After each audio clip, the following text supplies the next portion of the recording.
Good. Okay, our speaker today is Yau-man Chan. Yau-man is a longtime skeptic and atheist. He recently became formally involved with the skeptic movement, and he learned that many skeptics are believers, religious believers, and that many atheists are not skeptics. He was surprised to meet atheists who subscribe to all sorts of pseudoscience and conspiracy theories. In his talk, he'll try to engage fellow non-believers to explore why there's not more of an overlap. Why aren't skeptics naturally also atheists? And why do some atheists manage to hold on to so many superstitions and non-reality-based ideas when they've rejected religion? Would you please welcome Yau-man Chan? Thank you. Okay, thank you very much for inviting me to speak. Regarding Father's Day and Mother's Day, I just have a little story about it. Those of you who have ever lived in any Asian countries, you know that Children's Day is a big day, right? Children's Day is a big celebration. Kids, when I remember growing up in Malaysia, kids get free tickets to any movies they like, right? There's free public transportation, all that. And there's no Mother's Day or Father's Day, at least not in Asian countries. And I once asked, after my mom moved here to the US, I asked her that, why is it, and she said, why do you need Mother's Day? Every day is Mother's Day. But children are taken for granted in many of those societies. So once a year they give a special day for children. So that's the wisdom of my mother. All right. So my name is Yau-man Chan, and I am going to, there's only 3 slides I'm going to use, because I don't like using slides. And I don't, usually speakers come and give you great ideas and wisdom for the day and so on, but I don't. What I want to do is to sort of do some brain dump and hopefully get you to think of me and try and figure out why atheists, there's not a bigger overlap between skeptics and atheists, okay? And I'll give you a little background on how I got there. I have always been in the sciences. I grew up in Malaysia, Borneo to be exact. I went to school at MIT, major in physics. In fact, I think from the alumni directory, I'm still one of the only graduates of MIT from Borneo. I hope there's another one soon. And I grew up in Borneo in a mission school run by the Anglican Mission. 12 years of mission school. Anglican, it's sort of Catholic light, okay? But my family was Catholic. And so at the Anglican school, the Catholic boys, this is like, Northern Ireland thing, right? The Catholic boys, there's just a handful of Catholic students, and they were made fun of, papers and, Mary worshippers and so on. And when I go to my Catholic church on the Sundays, they say, why aren't you in the Catholic school? Why are you going to the Anglican school? But because my family is Catholic, I've always been Catholic, and I asked my dad, why do you put us in the Anglican school and you were brought up in the Catholic school? He went to La Salle College in Hong Kong, so anyway, and he said, I know too much about the brothers, and I don't want you to ever be anywhere near them. So that was how we ended up in the. So I didn't want to ask any more questions. And so from a very early age, even though I was deep in that religious environment in schools, right? I see where there's one God and one Bible, and there's so many ways of looking at it, right? Even though in the Catholic Church side, I was, choir boy, altar boy, and all that. I always been a little bit skeptical about all these things, and when I have interest in science, I decide to study science.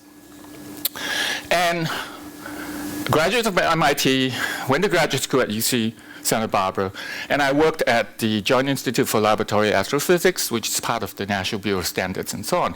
And so I've always been surrounded by scientists, by critical thinkers. And I never thought about it very much. It's like, that's the way it is, right? Reality-based world, I live in it. So what is not in your program is how I got into this being active in the skeptics movement. So in 2006, I got a call from CBS television, asking me if I've heard of the program Survivor. And I say, yeah, but I don't watch TV very much. I don't watch Nova and news programs. But I did watch the first season of Survivor. First season of Survivor was in 2000, was Mark Burnett.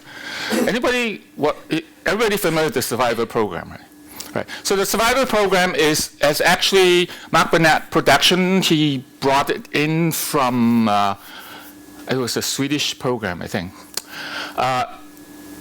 In the year 2000, there was a huge television writers' strike. So all the other networks had to just do reruns, okay? So Mark Burnett brought this Survivor program, which is a reality-based reality TV, where you don't need writers. You put a bunch of people on an island without food, without anything, and see what come out of it, right? And there will be challenges. If you win the challenge, you either get food or you get immunity by being thrown out. And the players will vote to throw somebody out. And then in the end, the sole survivor wins $1 million. They actually write you a check for $1 million. Okay? So it's very interesting. So CBS asked me if I'm interested in getting on Survivor. And I said, sure, for $1 million, I'll do it, right? So there are 20 people to start with, right? When was the last time if it's just totally random, right? 1 in 20 I have $1 million, so why not? It's a life-changing amount of money. I'll go for it, right? And because it was made in Borneo, the first season, I watched that season. I didn't watch anything else, right? So anyway, I ended up on Survivor in Survivor Fiji in 2007. I did so well that they called me back the next year. So in 2008, I was on the second season of Survivor Micronesia. Okay, the first season I was the science geek of the show. Okay, so just for those of you who are not into reality TV, this is the same formula every reality TV uses. It's real, right? Survivor is real. I lost 15 pounds. Okay, it's not kidding. They don't feed you behind the scene. Okay, and I don't have 15 pounds to lose. Right? They have to do that to stress you out. Okay, if you ever watch this TV again, Survivor, you see that the first few, so every episode you watch is 3 real days of us suffering, right? So the first week or so, we're all nice because the camera is in your face and so on. But by the third episode, which is 10 days into it, you have not had food, you have not brushed your teeth, you have not had toilet tissue, you have not taken a shower. You don't care if somebody disses you in the face, you yell back at them, right? That's how they stress you out. So after the show, I did quite well, by the way. I came in third. I almost made $1 million. I was double-crossed, triple-crossed at the last scene. So this is where I ended up. In the end, after the show, as part of this, the guy is a D-list celebrity, I get to travel to various parts of the country. And I got to meet people that I never would have met in my regular life as a staff scientist at UC Berkeley. Okay, so I got to travel a lot, and I get to be around people who are more generic Americans, and that's scary. Okay, the show is so popular. The show is not as popular here at all, not in California, right? It's like we have so many things to do. Last thing you want is sit in front of the TV. But if you go to Berkeley today, right, you go to the student center, you go to the cafeteria, the TV is turned on to some news program, is turned on to some. You go to U of Florida, the TV is turned on to one of these shows. That's the difference, right? And for the first time, now, I have heard that people who believe that the Earth is 6,000 years old, right? I thought it was a joke. No kidding. I thought it was a joke. Because I have never met people like that. And finally, I go, holy moly, guacamole, these people are real. I was in rooms signing autograph. Well, there was one autograph line that I have signed. There was 4 hours long, right? People waiting for my autograph.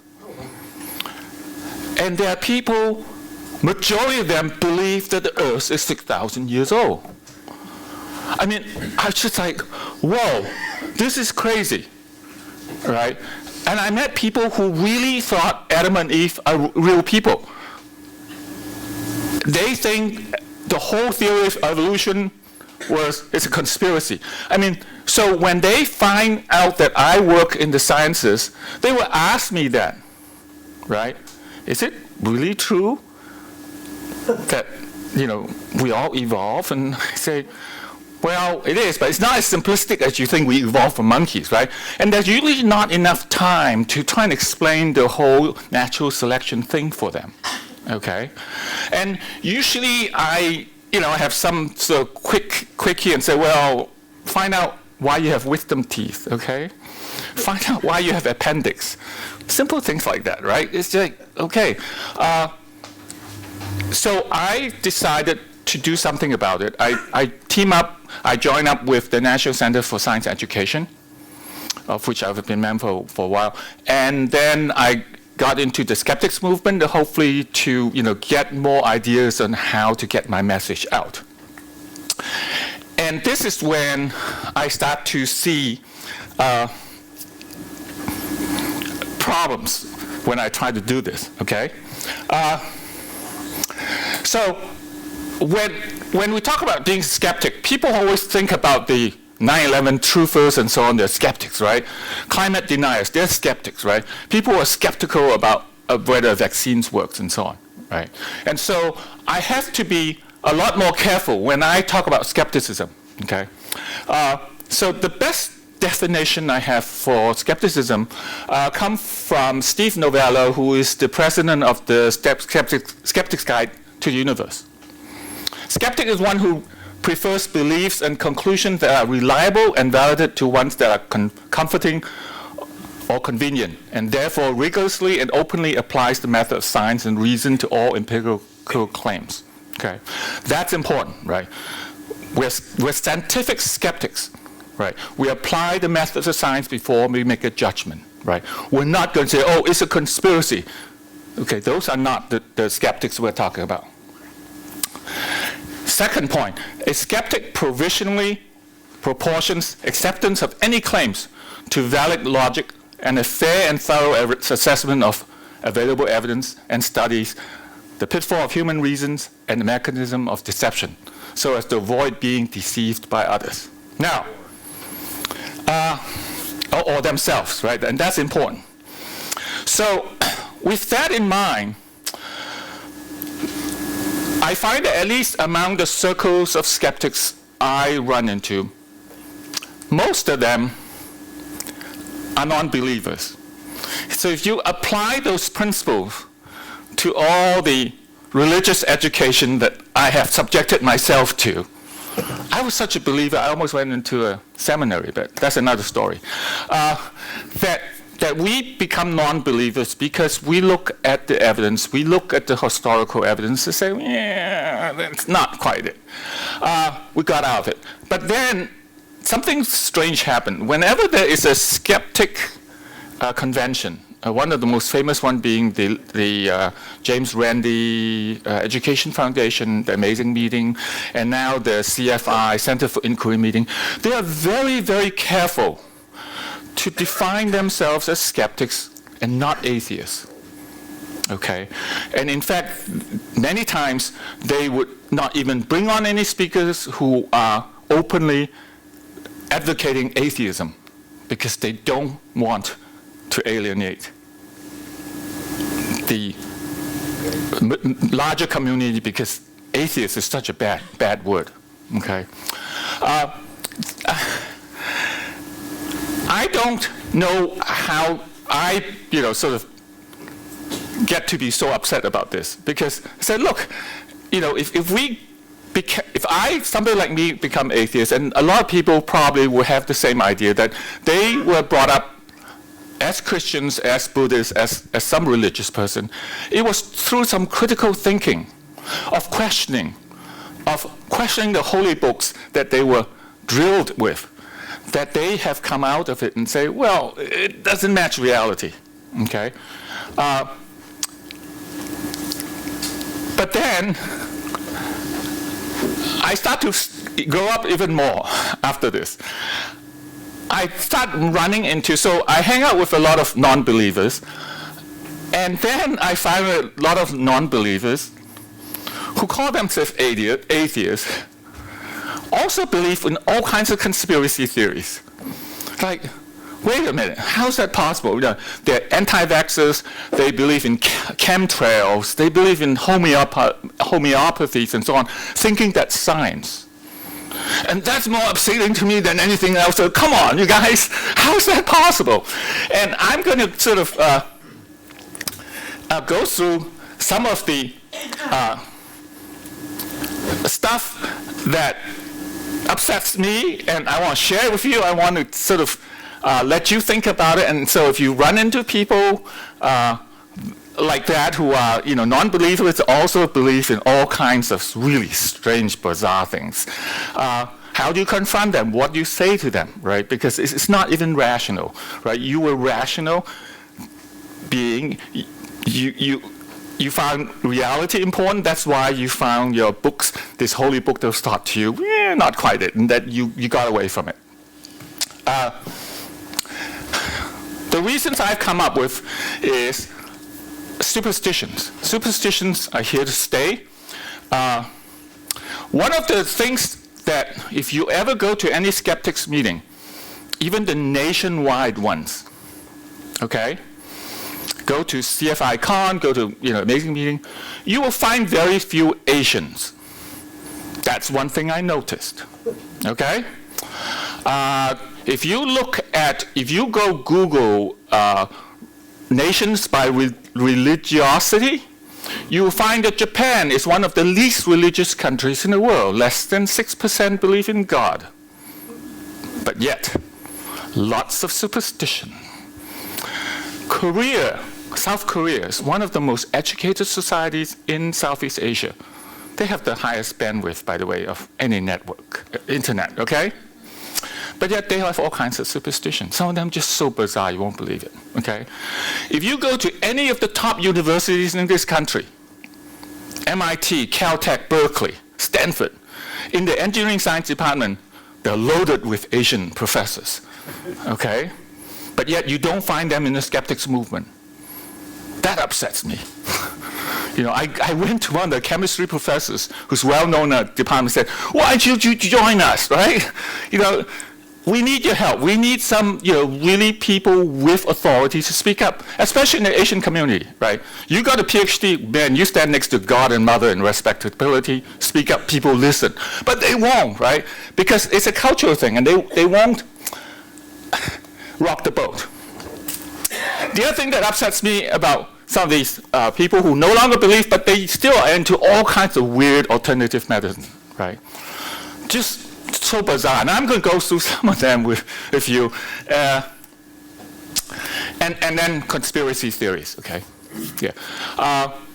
And that's the example I have. You see, if you look at the Asian communities, in especially Silicon Valley, there are a lot of workers that have been imported from India, right?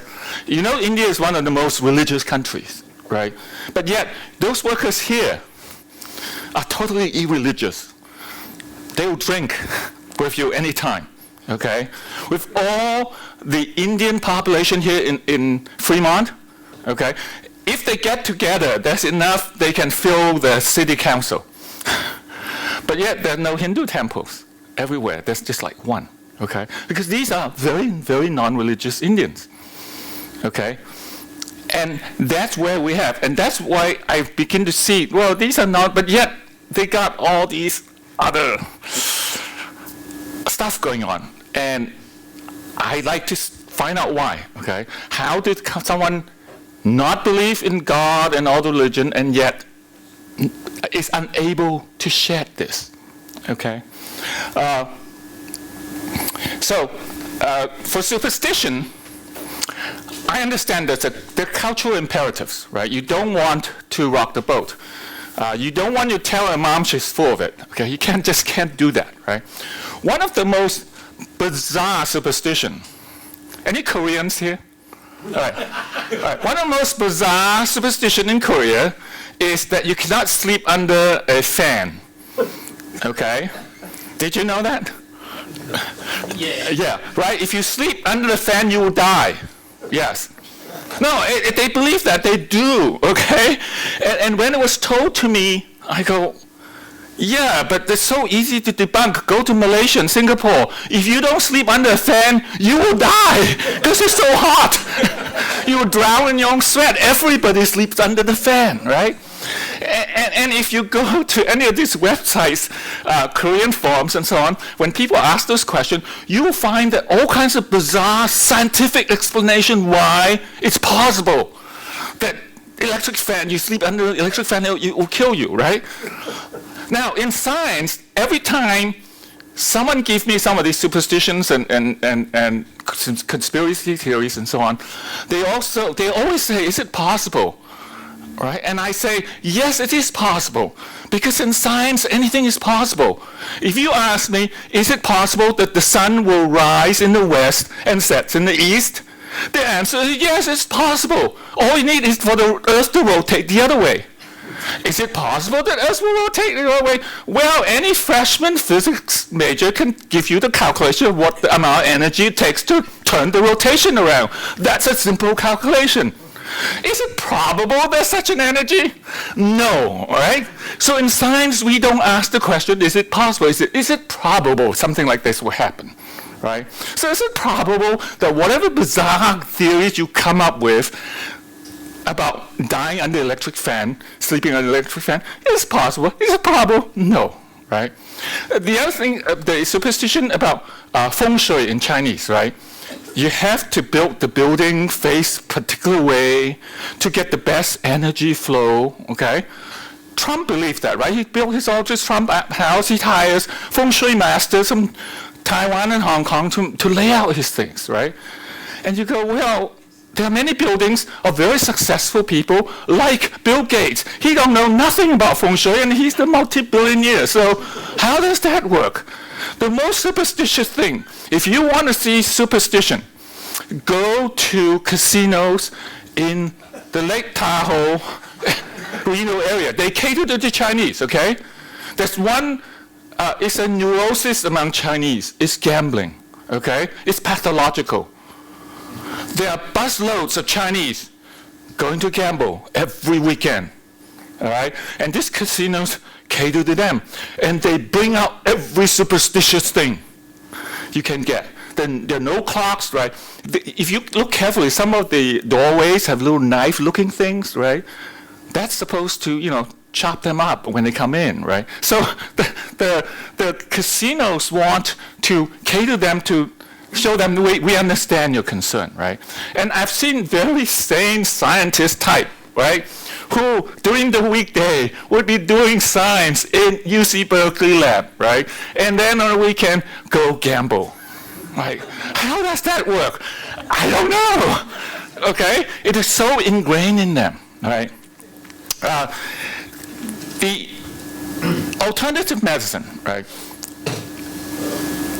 This is a cliche that I'm going to repeat. What is alternative medicine, right? If it works, it's called medicine. It's called alternative medicine because we don't know if it will work, right? One of the silliest of the... Now, I didn't get into that until my mom was discovered to have lung cancer. She underwent... she didn't want to undergo chemotherapy. She was 80 years old by the time they found out she had lung cancer. And she go, nah, no chemotherapy. Live a good life. So she just did the radiation therapy, and she lived another 7 years. Okay?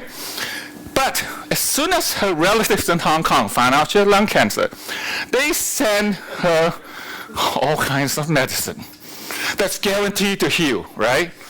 And my mom was a very superstitious person until she moved to the US, okay? And this is how she became unsuperstitious. Most people get more superstitious as they get older, and my mom became less. Kudos to her. Because one of the superstition, those of you who are Chinese or live in Asian, in Chinese community, there's so much superstition around births of children. Because most children don't live past the first 2 months, okay? So the first month's baby birthday is a big, big deal in Chinese community. It still is, okay? The other superstition is New Year's, Chinese New Year's. All the things you cannot do. When I was growing up, I hated Chinese New Year, okay? Because I'm so afraid that I'll say the wrong thing, right? Any word that rhymes with death, you can't say that. So never use the word fall, which is signs of death. And there are a lot of others. And then you cannot sweep the floor because you'll be sweeping all the fortune and so on out the door, right? You cannot wash your hair for 3 days, okay? All that. So when my mom moved to the U.S., we live out in, Concord area. There's no Chinese around. And of course, nobody even know when is Chinese New Year, right? And people around us are quite prosperous, and the neighbors buy a new car and so on. And she realized, it must have nothing to do with sweeping your floor on the New Year's Day, right? Because suddenly we're not the best, well-off family in that neighborhood. So she became sort of more aware that these superstitions are really cultural, okay? Alternative medicine, so as soon as the relative found out she has lung cancer, they send her all kinds of medication, right? Chinese medicine, herbs, and so on. Some of it's very expensive, by the way, right? And so my mom would tell me, say, oh, your uncle, write him a check for, $1,200. He sent me this really expensive, pills for my, I go, can you ask him not to send it? Right? You can't do that, right? It's like you can't tell your brother, don't send me the medicine. So here I'm writing $1,000 checks to these pills, right? And so I actually look up some research on what Sloan Kettering Institute have a very good compilation database of herbs and what they do and their effectiveness, right? Some of them actually are effective, and those have been where the active ingredient has been extracted. The problem with herbs is that depending on the soil where it's grown, right, and the season, the concentration of the active ingredient changes. So if you just boil them, it depends how hot you boil, how long you boil. You get different dosage. You have no idea. Okay, ginseng, by the way, Wisconsin ginseng is really sought after. Okay, just because it has the right soil. But anyway, so when I look at some of the herbs that she was sent to cure her cancer, some of these ingredients promote the growth of blood vessels and blood circulation. Now, if you have cancer, that's the last thing you want your tumor to grow faster, right? That's how awful it is. And people do not do some research about this. The other thing about the other alternative medicine is certainly homeopathy. That turned out to be very popular in Europe, in Germany especially, I understand. Homeopathy, for those who don't know, many people mistake it for being natural medicine. It's not. It's dilution. Right? The more dilute the compound, the more effective it is. So, for example, homeopathic sleeping pill, you find the opposite, right? You find something that keeps you awake.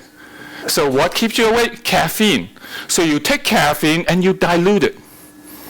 You dilute it 10 to the 30th times. I know, somebody's going crazy, right? The more diluted it is, the more effective. That's homeopathy. And how could anyone look at this and say, and that's going to work, right?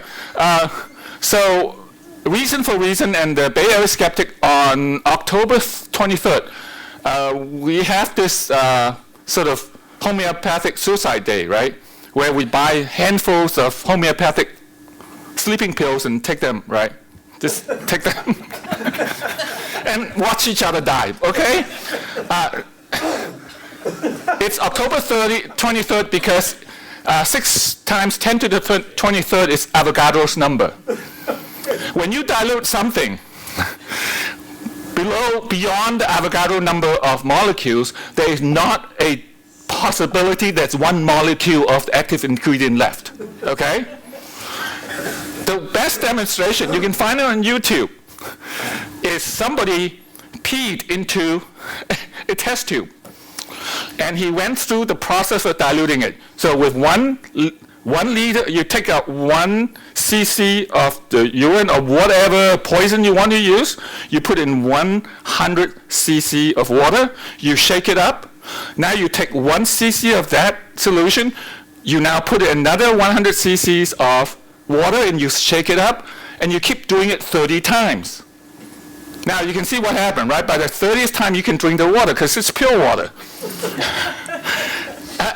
And there are people who are non-believers who subscribes to homeopathic medicine. And these people understand the science and said, do you understand what dilution means? Yes, we do. But it works for me.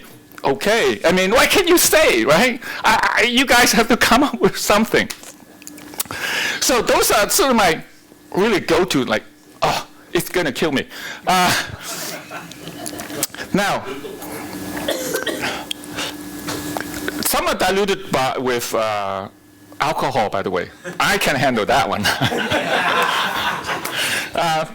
Now, finally, there are conspiracy theories. There are a lot more atheists in the conspiracy theories section, right? You heard of the truthers and so on.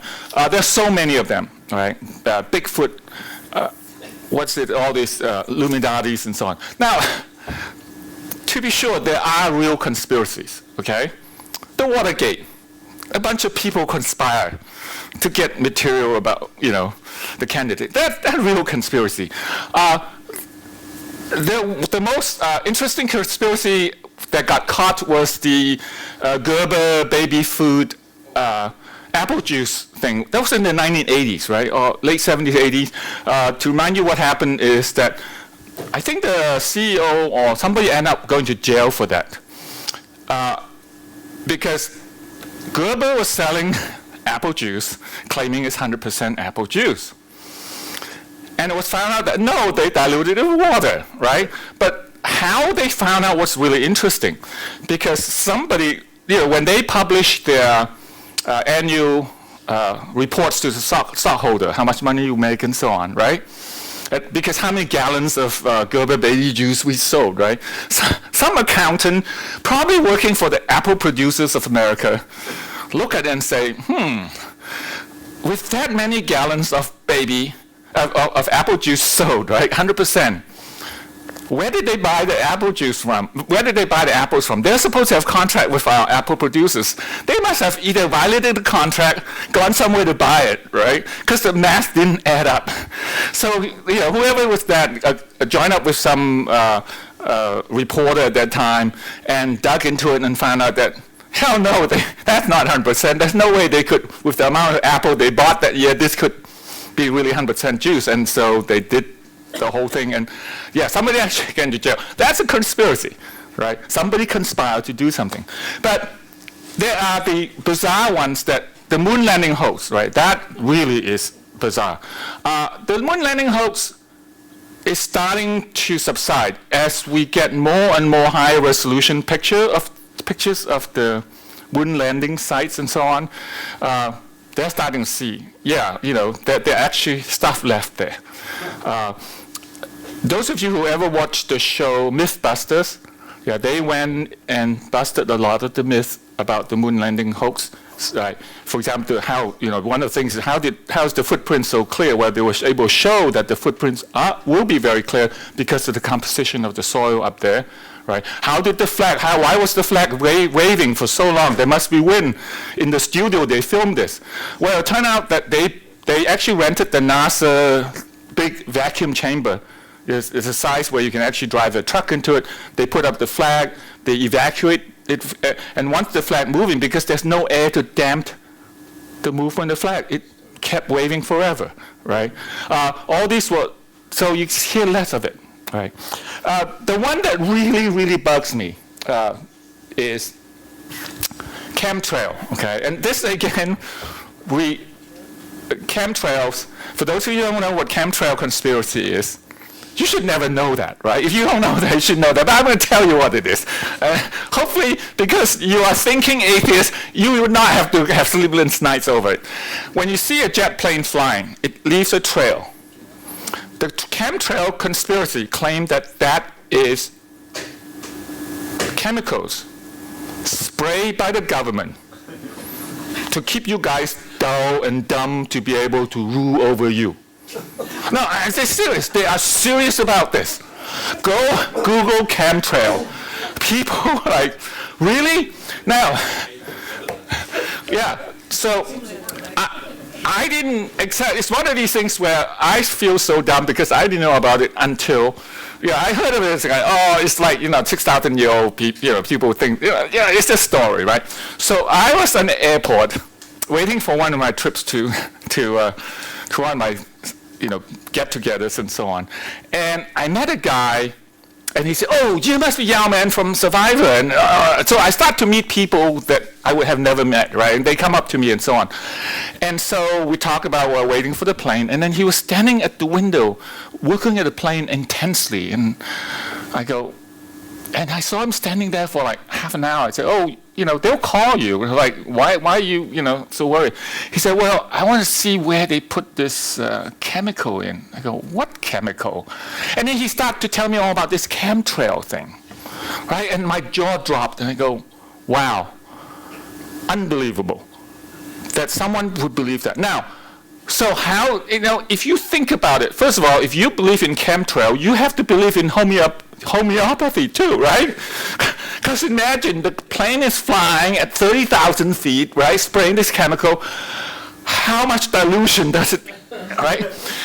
Second, if you ever seen pictures of those crop duster sprayers, they fly really low. It's a dangerous thing. Not only that, before they knew how awful they were, people would just fill up the little biplanes. Now, if you watch them fill up these little planes and helicopters, they put on full bunny suits, hazardous suit, before they pull out this.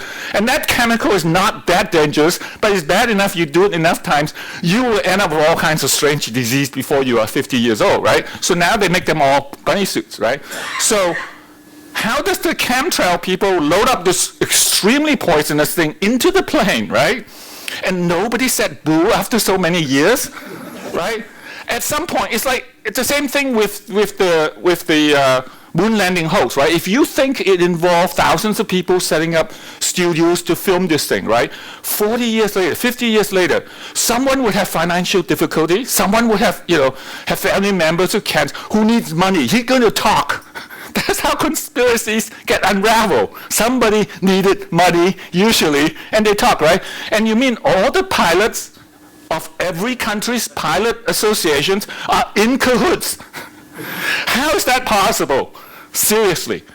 And so for these people who can think their way out of a Bronze Age textbook, to not believe and then start to believe in this other crap, you go, how's that possible? I don't know. Right? I get really worked up by these are some of the most simple ones, right?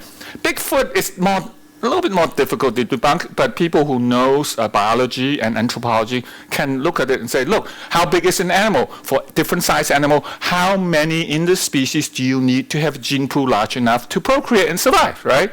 And so for, I think, large gorillas and so on, the number is like 1,000 or so, right? Biologists. And so they must be everywhere. You can't have a single one that survive, right? Not possible, okay? So these are some of the things that gets to me. And when I speak to skeptics organization, they're all with me on that. But as soon as you touch on religion, right? As soon as you touch on all the inconsistency of the Christian story, the inconsistency of the Buddhist story, and so on, people shut down. Right.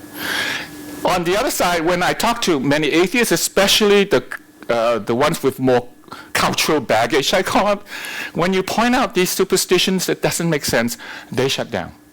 Okay. For the Asians, I sort of understand. Is that we don't want to rock the boat, right? We don't want to confront our parents about it. Right? You just go along with it and say, well, it's fine to go along, but please don't tell your kids about it, right? Let's stop it, okay? You know that's full of crap, but just don't pass it on. Can we not pass it on? But that's the problem. That these things get passed on generations after generation. It needs to die somewhere. It's interesting to read as footnotes in history. It's interesting, right, to look at them from the outside. As leave it for cultural anthropologists to study. But let's not repeated, and you see that repeating. So when I go, for example, to many of the Chinese community meetings and so on, I usually have to keep my mouth shut, but when I say something, I usually offend a lot of people, right? There are a lot of things that are quite harmless, right? For example, wearing red because it's good luck. Well, that's fine, right? But when you start to tell, somebody, oh, the one that really upset me is how they treat babies, right? There is a superstition about feeding babies different types of food. It's bad for them. No, babies need a variety of food, right? One of the things that is still prominent and is in Hong Kong, and Hong Kong is a very well-educated community. They don't feed the kids very much vegetable, right? It's good for you, but because in the old days, because of the sanitation situation, right, vegetable just cause a lot of diarrhea and so on, right? They always overcooked it to death, right? But now that's not the case. But they haven't gotten over that. My cousin, who is a graduate MBA, works in finance for American Express in Hong Kong. I don't know who he works for now, but they were about to have their first baby when I was back home about 4 years ago. And the amount of preparation that goes into the birth of the first baby, and they found out it's a baby boy, it's even better, right? So they have to hire this special nurse who is basically tell the mother what superstitions to conform to buy what type of food the mother have to eat, what type of food the baby have to eat. So I said, no, the doctor will tell you what the baby should be eating, right? But they have to pay this person equivalent, let's say it's about 100,000 Hong Kong dollars for 3 days of care.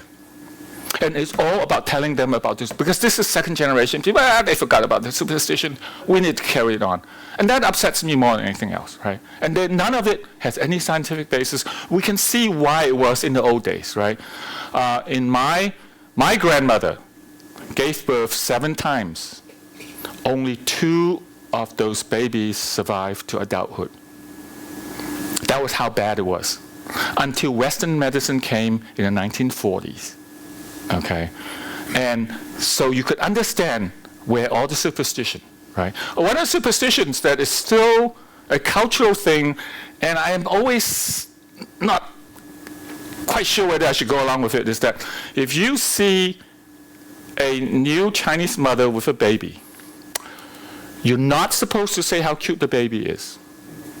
Okay, don't, right? That's vanity.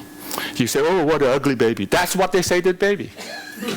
Because you make the mother vain, the gods will punish her.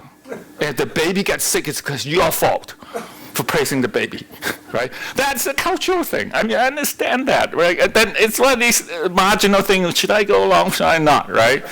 If the baby got sick the next week after I visit, that's my fault, right? What am I supposed to do? So anyway,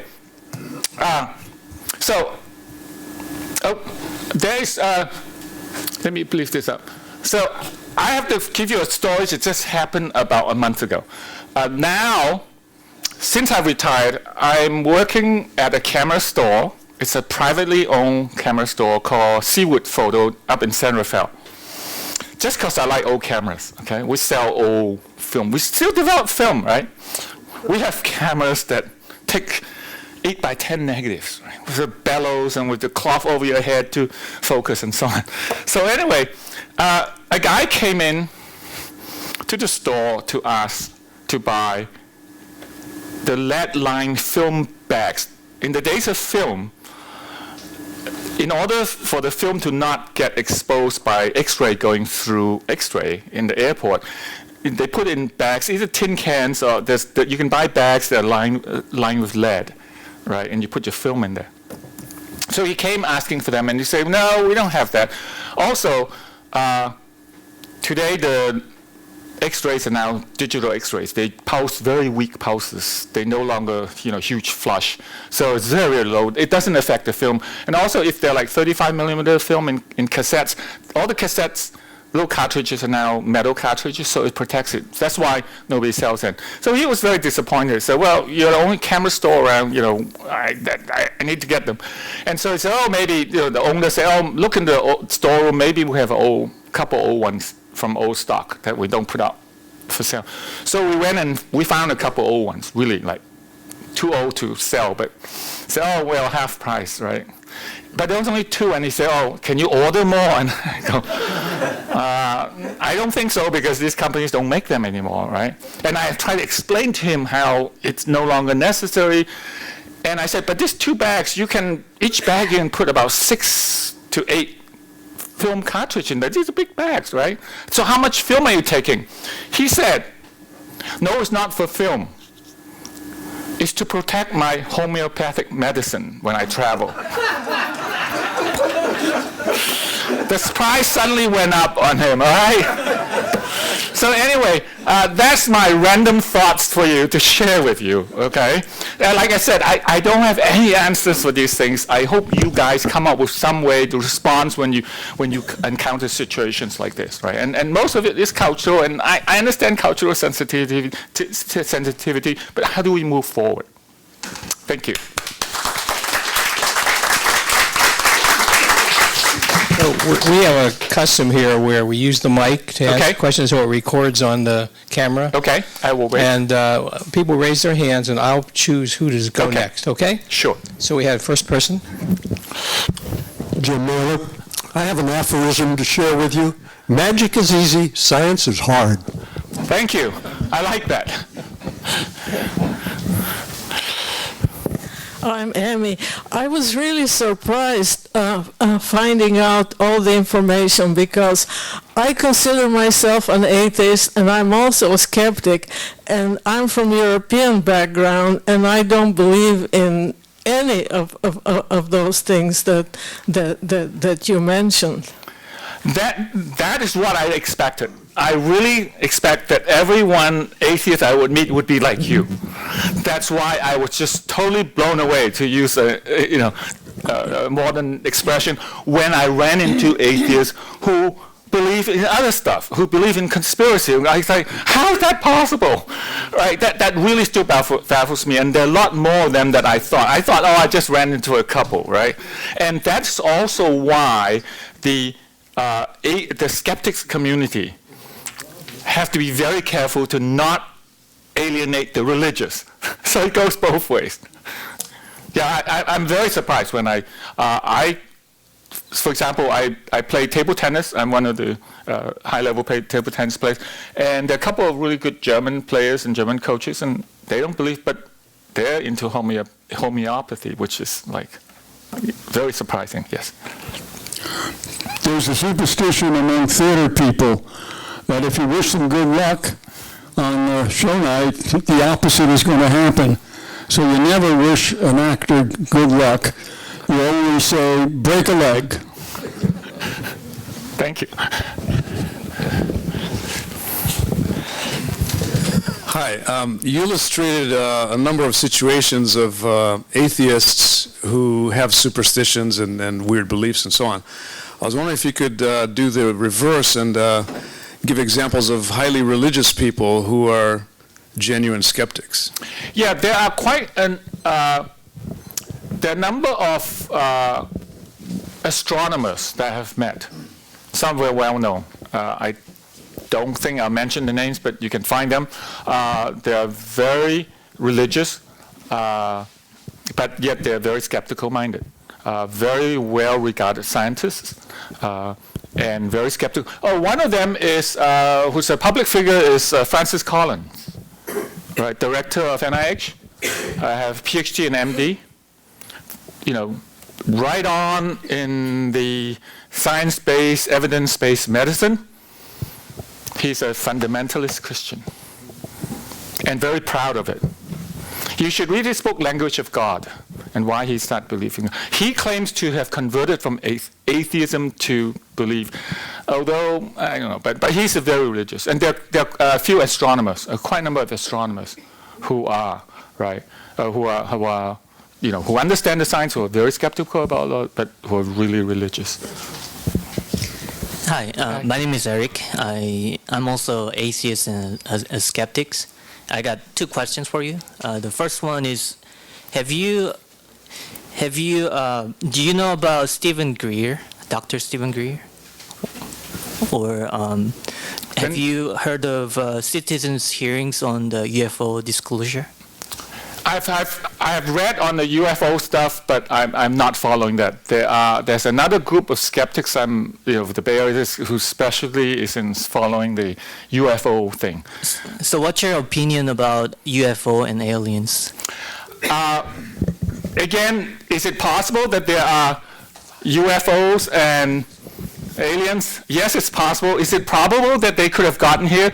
So if you look at where the nearest galaxy is, or the nearest inhabitable planet is, at the speed of light, I don't think they would have gotten here yet. So that's the best I can explain. Unless if you can show me that Einstein was full of it and that, you can travel at faster than the speed of light, then sure. But just the chore of getting here, diminish that probability. Right? Is it possible? Yes, but is it probable? Nah, not if all the laws of physics we know today applies to all of the universe. Okay. Hi, I can appreciate your frustration because I have similar frustrations with the non-believing world.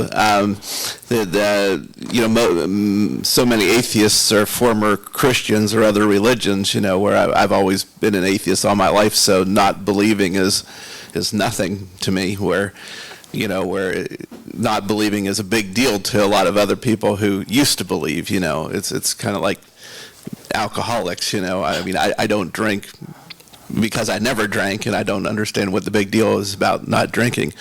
But I founded something called the Church of Reality 17 years ago, which is a religion based on believing in everything that's real, and it has basically gone almost nowhere other than my website, where I've done a lot of great development on it, but I don't understand. I thought that the idea was going to take off like wild, let's believe in what's real. I mean, how easy is that, but nobody's interested, and I have yet to figure out, why even among atheists and skeptics, why a reality positive philosophy hasn't taken off, Two comments about that on reality. During the W. Bush administration, one of his advisors is on record to make fun of the reality-based community. Which is really strange. It's like, well, don't we want to be? So the other thing is on the word belief. When I talk to, especially to the non-reality-based people, when they confront me, usually it's about theory of evolution because they don't quite understand it. Is that, why do you believe in this theory of evolution? It gave me all the reasons why it's not true based on what their pastors and ministers and all the horrible books they read. Try not to use the word belief when it comes to science. Use the word accept, okay? That helps, because I don't believe in the theory of gravity. I accept that the theory of gravity best explain the phenomena. I accept that the theory of evolution is correct because it is the best explanation of the diversity of species and so on. So I try to be very cautious about it because as soon as you use the word belief, the other side come back, see, that's faith.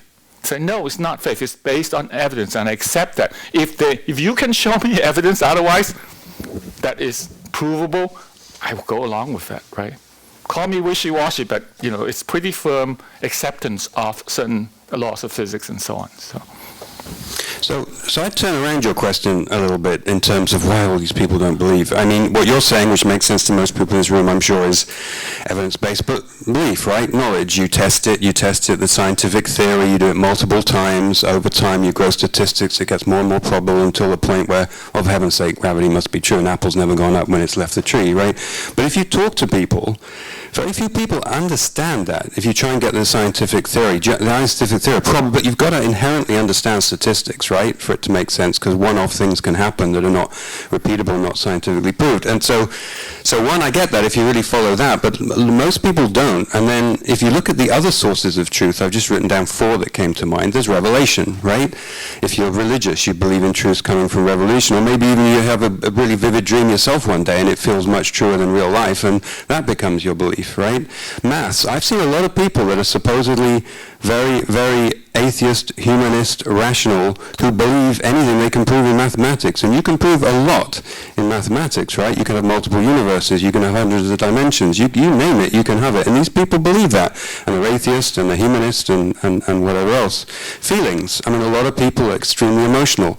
Something feels right. It just feels right. I know I've never seen it, I've never touched it, but that feels right. That feels truth. And science is still struggling with the scientific nature of emotions, right? So that still is a very ambiguous area.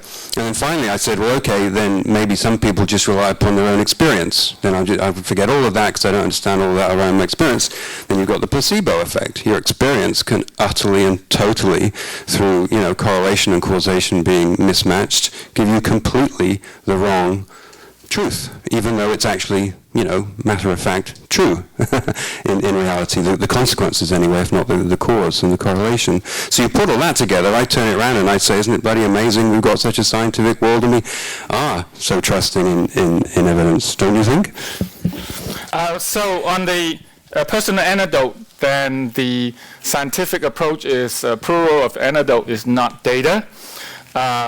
Correlation is not causation. The other thing regarding the math, I used to be, when my children was going through middle school and they're starting to learn algebra, the question that always come up is, why do we need to learn algebra, right? And I used to be able to defend that, why everybody should study algebra. I just changed my mind about that. Maybe you don't need algebra, but what we do need to know, and I think, and that's where what you meant, statistics, right? That students who graduate from high school have no understanding of statistics. I think that's even more important, that we really should make anyone who's been educated, who have a high school diploma, understand statistics. What it means because you read the newspaper or on the news, they show you charts, they show you the average of this, right? What does it mean? It means nothing unless they give you what the sample size, right? I mean, if Bill Gates and Warren Buffett walk in this room, right, suddenly our average income is in the billions, okay? It's meaningless, okay? So I think we should really change our emphasis, right? That really they should start statistics earlier, and they should really have a good understanding of what means, average, standard deviation. Those things are important to understand what's happening around them, because it's all a matter of probability. Okay, and it's the other part of science that was very important that is not pointed out to many students, that it is all about classifications, right? This is a mammal. This is everything, right? This is what type of problem this is. This is engineering problem. This is a statistic. This is statics. This is dynamics. It's all about the classification. When we think about these things, we suddenly have a different view of the world. And again, if you are involved in education and math, help me get statistics out there, because if you understand statistics, when you look at the news, you look at numbers, it makes you get a different perspective. Okay. Yes, I completely agree with all of the stuff you just said about statistics. But I have the theory about why a lot of people may not understand this stuff. I mean, I was shocked to realize that in America right now we only have an 80% graduation rate from high school. So that means that 20% of people aren't probably mastering this science and statistics at all. And then I think I think there's a lot of people who don't necessarily believe that, or don't necessarily accept that science can be used for things outside of the scientific realm. Like there was the talk on that science tells what is and not necessarily what ought. So it seems like there may be a lot of people who say, well, I can't go to science to decide how I should behave to my neighbor, so I need this religion. And so if people don't feel like they can use science as a tool to investigate every part of their life, then they will feel that they should listen to superstition because they're supposed to listen to their parents. They're supposed to be kind to their parents and kind to their relatives, and not say, oh, science tells me that you're wrong and just do this. So that's, I guess, my idea. Or I agree, and that's what I struggle with, right? When I confront some of my relatives, it's like, do I shut up or do I try to educate them? So it's somewhere in the fine line and say, well, maybe you should think about it this way. So you have to think about diplomatic way of approaching it. Yeah, certainly you say, oh, you're full of it. That's not going to work, right? And so that's, I think, if you think about these things, you need to think about, okay, when you're confronted with total nonsense, what is a diplomatic approach you should take? What will not send them running and say, oh, he's a devil and so on, right? When someone tells me, this is I have people, when I go to meetings, not meetings, but rather get-togethers with survivor fans and so on, who would tell me straight in the face that all the, paleontologists are wrong, right? So, so those guys spend all the lifetime studying a subject that is completely total bogus. It's possible, right? You have to be, think of a way to look at it, right? I mean, you need to read. I think one of the things that if you need to help confront these people, you need to read some of their books, right? Find out how they think the Grand Canyon was formed right after the flood, okay? In 24 hours. Read about how they think the sloth, after it ended up coming out of the ark, can make its way to South America, okay? Or the kangaroo. Kangaroos can hop. I give that. But the sloth, how did they? Right. So, but they can come up with all kinds of rationalization. You have to sort of find out where they're coming from because otherwise, you don't know where they're thinking, right? And it's important. I'm Chip. I liked your 3 list there. Can you pull that back out? No, the next page, but. These 3. Yeah. Now, one of them actually is evolutionarily viable. And that is, superstition. As Martin mentioned, the placebo effect. Oh. There is a group of people who have cancer. There is a group of people who have cancer, and another group of people who have cancer and the advantage of the placebo effect, which is probably not very effective, but statistically viable. This group will survive better because they have given themselves a placebo effect advantage. The other comment is what's not on that list, and that's novel scientific theories. As a proponent of a somewhat novel scientific theory, I find myself running up against skepticism in harsh ways from the scientific community. It's not in that list, but it's there. The last point is I hope that's the way science works and continue to work. Someone can come up with bizarre things, they should defend it, right, and make it mainstream, right? I mean, that's very difficult. It is difficult, but the barrier has to be high. The barrier of entry have to be very high. You cannot come up with some, nonsense and say, oh, if you don't accept me, it's because the Galileo Gambit, right?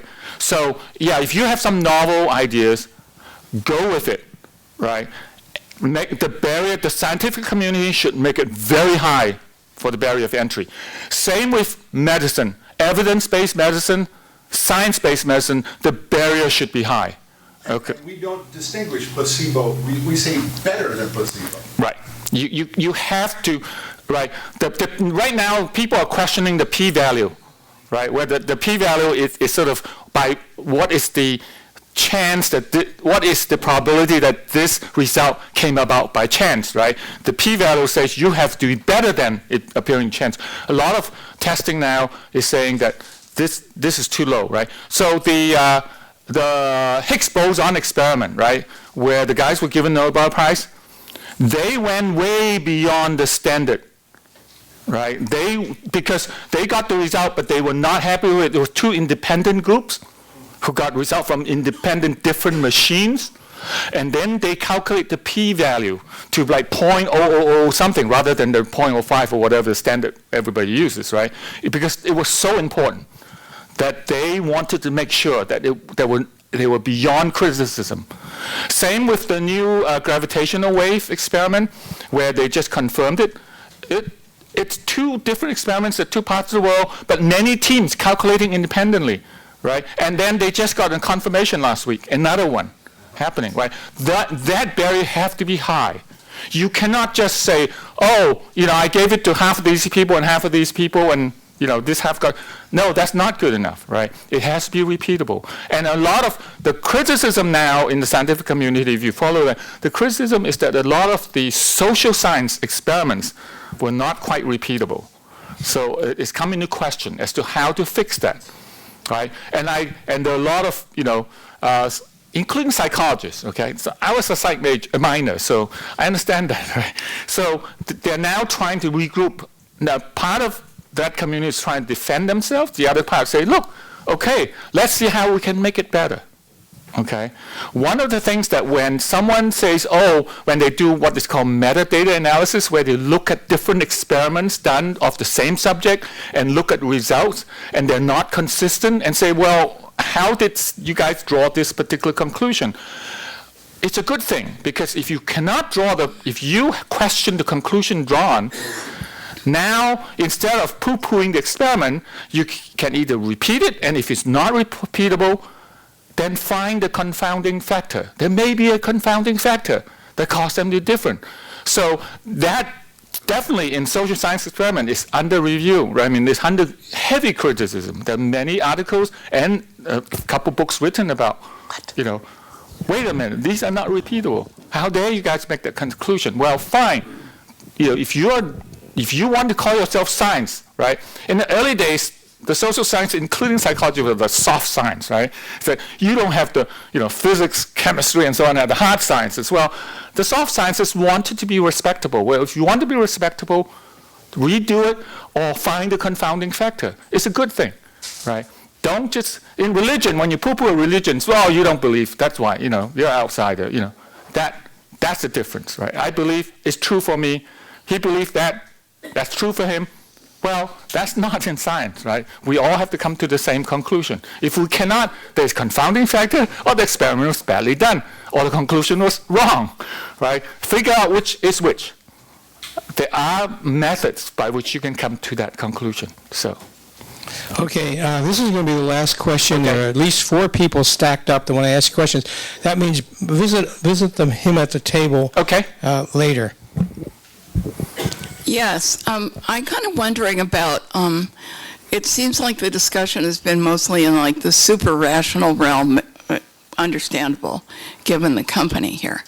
But I was sort of wondering about, this is animal behavior we're talking about, and we are still animals, and parts of our brains have kind of primitive functioning. And I guess I wonder about what is the function of certain bizarre beliefs, and I think it might be to control anxiety.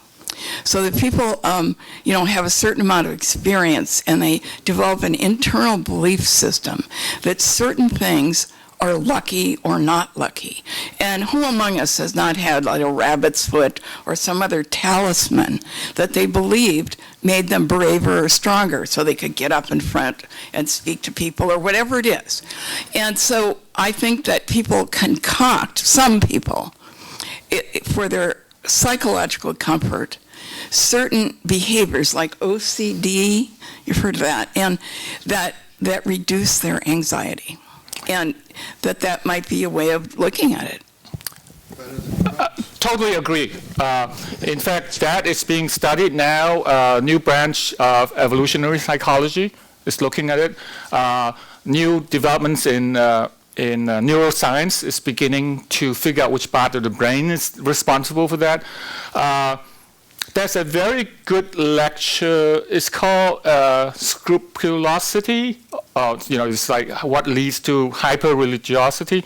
There's a Stanford professor by the name of Robert Sapolsky, who is a primatologist. He gave a lecture about that, how we developed that kind of OCD. And so in the old days, before we call them OCD, if people go along with it, it become a religious thing, right? You touch the door when you walk in, and different types of behavior that is now part of religion. That came out of, it says, at what point is it religion? At what point is it a pathology or OCD, right? So yeah, in the pre-scientific age, everything is done because you got some result. You don't know why you got some result. The other thing about psychology is that we always remember the positive results, right? That's how psychics work, right? Do you remember the hits and you forget the misses? So it's easy for something to develop in that. It's a lot of research. Evolution psychology is getting into it a little bit more, neuroscience, and there are a lot of primate research, and a lot of anthropology research that's going into that. Yeah, I agree. My point is, I'm not going to, when someone have that kind of superstition, I'm not going to confront them about it. But I'm hoping that would not need to be passed on to the next generation, that we are starting to understand why that is not necessarily necessary now, okay? Then, it will make a difference as we progress in the world. Okay, so let's give the speaker a final hand, please. Thank you. Thank you.